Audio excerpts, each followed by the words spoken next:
جی السلام علیکم، کیسے ہیں آپ؟ سب ٹھیک ہیں؟ آج کچھ ماضی کے جھروکوں میں سے جھانکنے کو دل کر رہا ہے۔ چلیں کچھ ماضی میں چلتے ہیں، کچھ انٹرسٹنگ سی سٹوری سناتے ہیں آپ کو۔ سٹوری ہے کچھ بینکس کی، ایم سی بی کی اور اس سے جڑے ہوئے کچھ بینکس کی، کہ ماضی میں انہوں نے کیسے سروائیو کیا۔ ہمارے ملک کی ایک تلخ حقیقت ہے کہ ہر سیاسی پارٹی کے پاس کچھ انویسٹرز ہوتے ہیں، فائنینشیل انویسٹرز، اور پارٹیز کو وہ سپورٹ کر رہے ہوتے ہیں۔ ہر پارٹی کے پاس لازمی کچھ انویسٹرز ہوتے ہیں۔ مثال کے طور پر مسلم لیگ نون کے پاس میاں منشا، پیپل پارٹی کے پاس ملک ریاض صاحب، اور عمران خان صاحب کے پاس جہانگیر ترین اور علیم خان صاحب ہوتے تھے، اب پتہ نہیں کون ہے۔ تو یہ ہمارے ملک کی ایک تلخ حقیقت ہے کہ ہر سیاسی پارٹی کے پاس لازمی کچھ فائنینشیل انویسٹرز ہوتے ہیں۔ 1992 میں جب میاں محمد نواز شریف صاحب کی گورنمنٹ آئی تو میاں منشا صاحب جو ان کے بہت ہی قریبی تھے، انہوں نے ایم سی بی یعنی مسلم کمرشل بینک میں سے لمبی چوڑی دہاڑیاں لگائیں۔ اس کے بعد جب بی بی صاحبہ کی گورنمنٹ آئی، یعنی بے نظیر بھٹو صاحبہ کی گورنمنٹ آئی، تو میاں منشا صاحب ڈر کے ملک سے باہر چلے گئے۔ اس کے بعد جب 1996 میں دوبارہ نواز شریف صاحب کی گورنمنٹ آئی تو وہ واپس آ گئے اور ایم سی بی کو چلانے لگے۔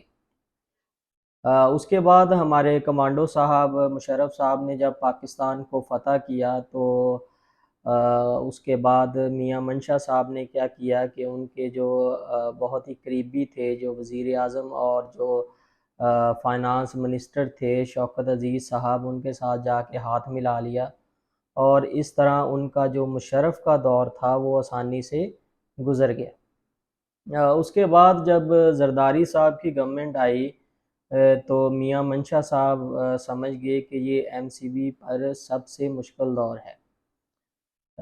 تو زرداری صاحب کے ایک رائٹ ہینڈ تھے حسین لوائی صاحب، جو کئی سالوں سے اس نظر پہ تھے کہ کیسے نہ کیسے انہوں نے ایم سی بی کو ٹیک اوور کرنا تھا۔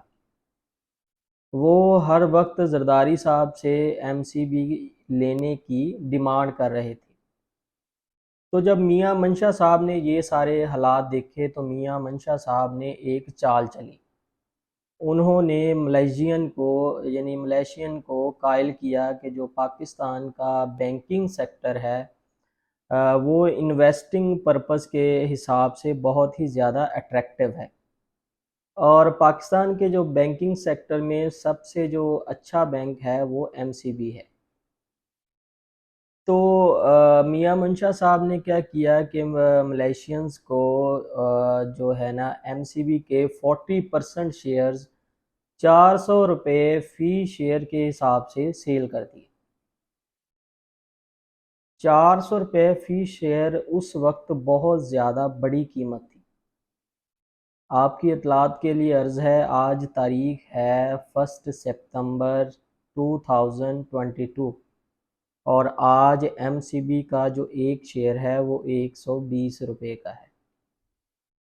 تو اس وقت میاں منشا صاحب نے 400 روپے فی شیئر کے حساب سے ملیشینز کو ایم سی بی کا 40% سٹیک سیل کر دیا۔ تو جب زرداری صاحب نے میاں منشا صاحب کو اپنے دفتر بلایا ایم سی بی کو لینے کے لیے، تو میاں منشا صاحب نے ملیشینز کو اس خبر کی اطلاع کر دی کہ حالات یہ ہیں۔ تو پھر کیا ہوا کہ راتوں رات ملیشیا کا جو فورن منسٹر وزیر خارجہ جو ہوتا ہے وہ پاکستان کے 2 گھنٹے کے دورے پر آیا اور آ کے زرداری صاحب سے ملا، اور زرداری صاحب سے کہا کہ سائیں بابا ایم سی بی کو اب آپ بھول جائیں، ہم نے اس کا 40% سٹیک جو ہے وہ خرید لیا۔ تو اس طرح میاں منشا صاحب نے ایم سی بی کو حسین لوائس سے ایک دفعہ پھر بچا لیا۔ اس کے بعد کیا ہوا، اب حسین لوائس صاحب جو تھے وہ بھی زرداری صاحب کے بہت ہی قریبی تھے، تو انہوں نے ضد پکڑی ہوئی تھی کہ مجھے تو بینک چاہیے۔ تو پھر زرداری صاحب نے اپنے دوست کو خوش کرنے کے لیے کیا کیا کہ فرسٹ داؤد بینک اور جو حبیب رفیق بینک تھے ان کے مالکوں کو آفس میں بلایا اور کہا کہ سائیں کافی ہو گیا، اب یہ جو دو بینک ہیں یہ ہمیں دے دو۔ تو اس طرح ان دو بینکوں کو ملا کر، یعنی فرسٹ داؤد بینک اور حبیب رفیق بینک کو ملا کر ایک بینک بنایا گیا ان دونوں کو مرج کرنے سے، جس کا نام سمٹ بینک رکھا گیا۔ پھر سمٹ بینک کو حسین لوائس صاحب نے حرام کا مال سمجھ کر کھایا، اور جب سمٹ بینک اپنی موت آپ مرنے لگا تو پھر راتوں رات ایک نیا بینک بنایا گیا جس کا نام سندھ بینک رکھا گیا، اور پھر سمٹ بینک کو سندھ بینک میں مرج کر دیا گیا۔ تو یہ تو تھی سٹوری، آئی ہوپ آپ کو کافی پسند اور انٹرسٹنگ لگی ہوگی۔ اپنا خیال رکھیے گا، اللہ تعالیٰ آپ کو آسانیاں عطا فرمائے اور آسانیاں خلق خدا میں تقسیم کرنے کا شرف عطا فرمائے۔ اللہ حافظ۔